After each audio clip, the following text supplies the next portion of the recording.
Welcome to everyday cooking. இன்றைக்கி நம்ம ரொம்ப ஹெல்த்தியான ஓட்ஸ் பவுல் ரெடி பண்ண போகிறோம். இதோட அப்ராக்சிமேட் கேலரிஸ் 325.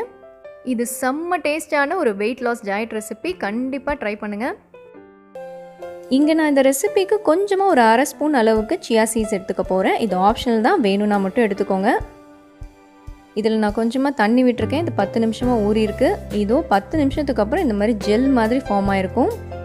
இது ஒரு பக்கம் இருக்கட்டும். இப்போ ஒரு பாத்திரம் எடுத்துக்கோங்க. அதில் ஓட்ஸ் சேர்க்க போகிறோம். ஒரு 1/4 கப்புக்கும் கொஞ்சம் அதிகமான ஓட்ஸ் சேர்த்துக்கணும்.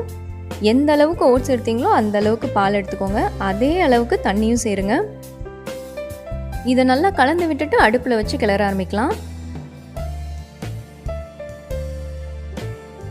இதை கொஞ்சம் கைவிடாமல் கிளறிட்டே வாங்க. இது சீக்கிரமாகவே கெட்டியாயிடும். இதோ இந்த மாதிரி கெட்டியாகணும். நல்லா சூடானதுக்கப்புறம் ஒரு 2-3 நிமிஷம் நீங்கள் அடுப்பில் வச்சு கிளறினீங்கனாலே இந்த மாதிரி ஆகிடும். இப்போ இது நல்லா ஆறுனதும் நீங்கள் ஊற வச்சு வச்சுருக்கிற அந்த சியா சீட்ஸை சேர்த்துருங்க.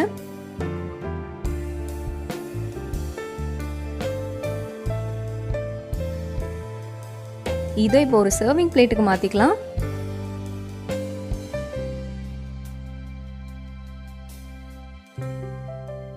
இதில் நான் 2 பேரிச்சம்பழம் சேர்க்குறேன். குட்டி குட்டியாக கட் பண்ண அரை ஆப்பிள்,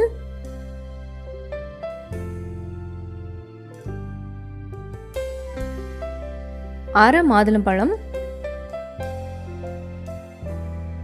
ஒரு சின்ன நறுக்கின வாழைப்பழம். இது கேரளா வாழைப்பழம்.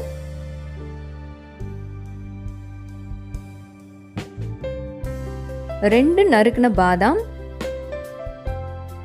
இதோட 1 டீஸ்பூன் தேன். இதோ நம்மளோட ஓட்ஸ் பவுல் ரெடி. செஞ்ச கையோட நியூட்ரியன்ஸ் இன்டேக் என்னன்னு பார்த்தலாம்.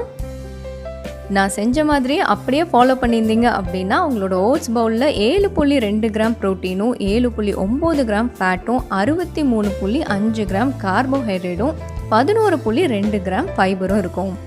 ஸோ இந்த ரெசிபி உங்களுக்கு பிடிச்சிருக்கும் நம்புகிறோம். வேறொரு இன்ட்ரெஸ்டிங்கான ரெசிபியோடு உங்களை சந்திக்கிறோம். மறக்காமல் எங்கள் சேனலுக்கு சப்ஸ்கிரைப் பண்ணுங்கள்.